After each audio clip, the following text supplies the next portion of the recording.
TED Women, what's up? Not good enough. Hello, TED Women, what is up? My name is Maysoon Zayed, and I am not drunk, but the doctor who delivered me was. He cut my mom 6 different times in 6 different directions, suffocating poor little me in the process. As a result, I have cerebral palsy, which means I shake all the time. Look. It's exhausting. I'm like Shakira meets Muhammad Ali. CP is not genetic. It's not a birth defect. You can't catch it. No one put a curse on my mother's uterus, and I didn't get it because my parents are first cousins, which they are. It only happens from accidents, like what happened to me on my birthday. Now, I must warn you, I'm not inspirational. And I don't want anyone in this room to feel bad for me, because at some point in your life, you have dreamt of being disabled. Come on a journey with me. It's Christmas Eve. You're at the mall. You're driving around in circles looking for parking. And what do you see? 16 empty handicap spaces.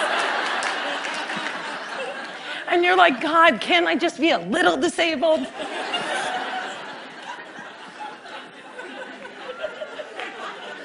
Also, I gotta tell you, I got 99 problems and palsy is just one. If there was an oppression Olympics, I would win the gold medal. I'm Palestinian, Muslim, I'm female, I'm disabled, and I live in New Jersey.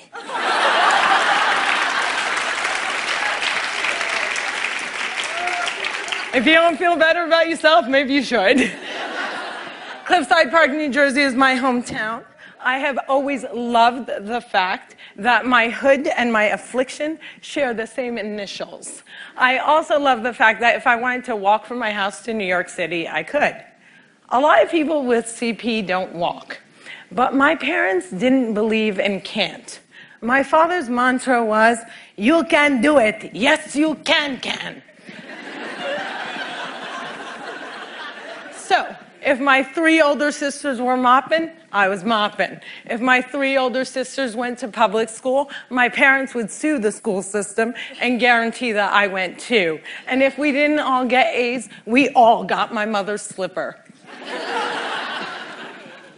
My father taught me how to walk when I was 5 years old by placing my heels on his feet and just walking. Another tactic that he used is he would dangle a dollar bill in front of me and have me chase it. My inner stripper was very strong, and by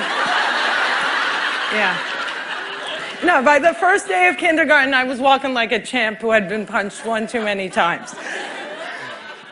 Growing up, there were only 6 Arabs in my town, and they were all my family. Now there are 20 Arabs in town, and they are still all my family. I don't think anyone even noticed we weren't Italian.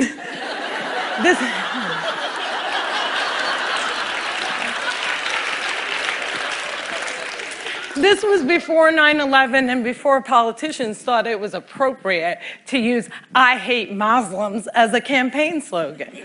The people that I grew up with had no problem with my faith. They did, however, seem very concerned that I would starve to death during Ramadan. I would explain to them that I have enough fat to live off of for 3 whole months, so fasting from sunrise to sunset is a piece of cake. I have tap danced on Broadway. Yeah, on Broadway. It's crazy. My parents couldn't afford physical therapy, so they sent me to dancing school. I learned how to dance in heels, which means I can walk in heels. And I'm from Jersey, and we are really concerned with being chic. So if my friends wore heels, so did I. And when my friends went and spent their summer vacations on the Jersey Shore, I did not. I spent my summers in a war zone because my parents were afraid that if we didn't go back to Palestine every single summer, we'd grow up to be Madonna.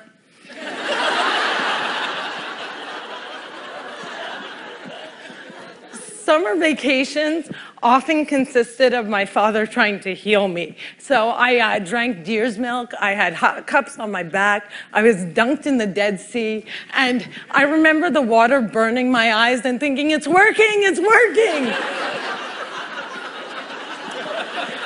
But one miracle cure we did find was yoga. I have to tell you, it's very boring. But before I did yoga, I was a stand-up comedian who can't stand up. And now I can stand on my head. My parents reinforced this notion that I could do anything, that no dream was impossible. And my dream was to be on the daytime soap opera General Hospital. I went to college during affirmative action and got a sweet scholarship to ASU, Arizona State University, because I fit every single quota. I was like the pet lemur of the theater department. Everybody loved me. I did all the less than intelligent kids' homework. I got A's in all of my classes, A's in all of their classes. Every time I did a scene from The Glass Menagerie, my professors would weep. But I never got cast. Finally, my senior year, ASU decided to do a show called They Dance Real Slow in Jackson. It's a play about a girl with CP. I was a girl with CP. So I start shouting from the rooftops, I'm finally going to get a part. I have cerebral palsy. Free at last. Free at last. Thank God almighty I'm free at last. I didn't get the part. Sherry Brown got the part. I went racing to the head of the theater department, crying hysterically like someone shot my cat, to ask her why. And she said it was because they didn't think I could do the stunts. I said, excuse me, if I can't do the stunts, neither can the character.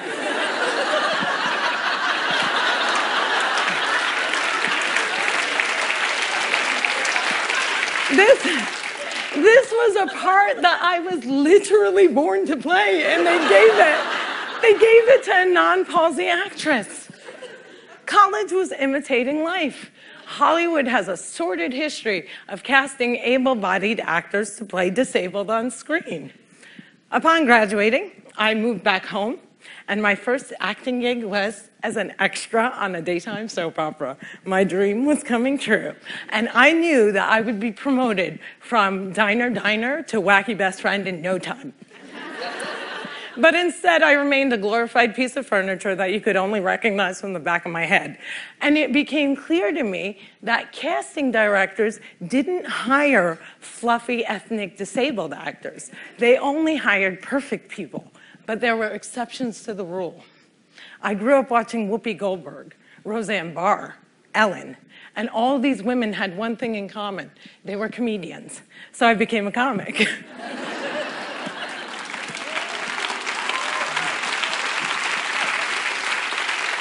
My first gig was driving famous comics from New York City to shows in New Jersey. And I'll never forget the face of the first comic I ever drove when he realized that he was speeding down the New Jersey Turnpike with a chick with CP driving him. I performed in clubs all over America, and I've also performed in Arabic in the Middle East, uncensored and uncovered. Some people say I'm the first stand-up comic in the Arab world. I never like to claim first, but I do know that they never heard that nasty little rumor that women aren't funny and they find us hysterical. In 2003, my brother from another mother and father, Dean Obidallah, and I started the New York Arab American Comedy Festival, now in its 10th year. Our goal was to change the negative image of Arab Americans in media while also reminding casting directors that South Asian and Arab are not synonymous.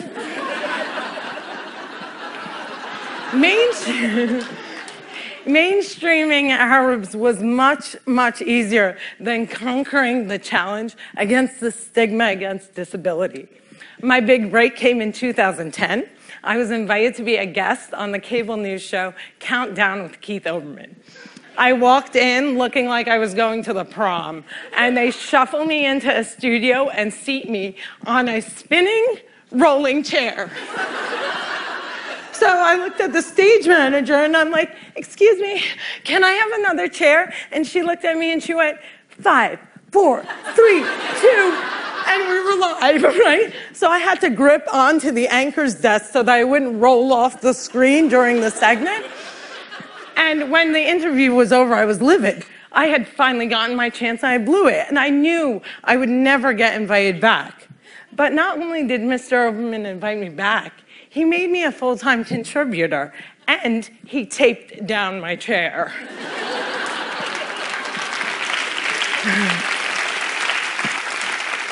One fun fact I learned while on the air with Keith Oberman was that humans on the internet are scumbags. People say children are cruel, but I was never made fun of as a child or an adult. Suddenly, my disability on the World Wide Web is fair game. I would look at clips online and see comments like, yo, why is she tweaking? Yo, is she retarded? And my favorite, poor Gumby-mouthed terrorist, what does she suffer from? We should really pray for her. One commenter even suggested that I add my disability to my credits. Screenwriter, comedian, palsy. Disability is as visual as race. If a wheelchair user can't play Beyonce, then Beyonce can't play a wheelchair user. The disabled are the largest... Yeah, clap for them, man. Come on.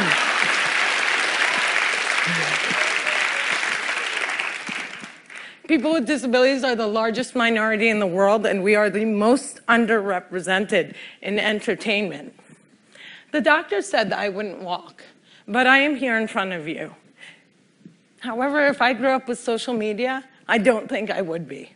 I hope that together we can create more positive images of disability in the media and in everyday life. Perhaps if there were more positive images, it would foster less hate on the internet. Or maybe not. Maybe it still takes a village to teach our children well. My crooked journey has taken me to some very spectacular places. I got to walk the red carpet, flanked by soap diva Susan Lucci and the iconic Lorraine Arbus. I got to act in a movie with Adam Sandler and work with my idol, the amazing Dave Matthews. I toured the world as a headliner on Arabs Gone Wild. I was a delegate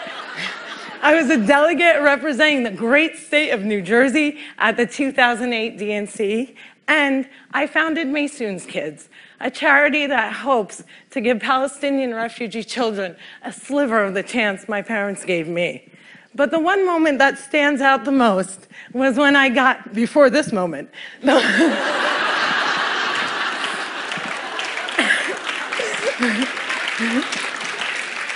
But the one moment that stands out the most was when I got to perform for the man who flies like a butterfly and stings like a bee, has Parkinson's and shakes just like me, Muhammad Ali.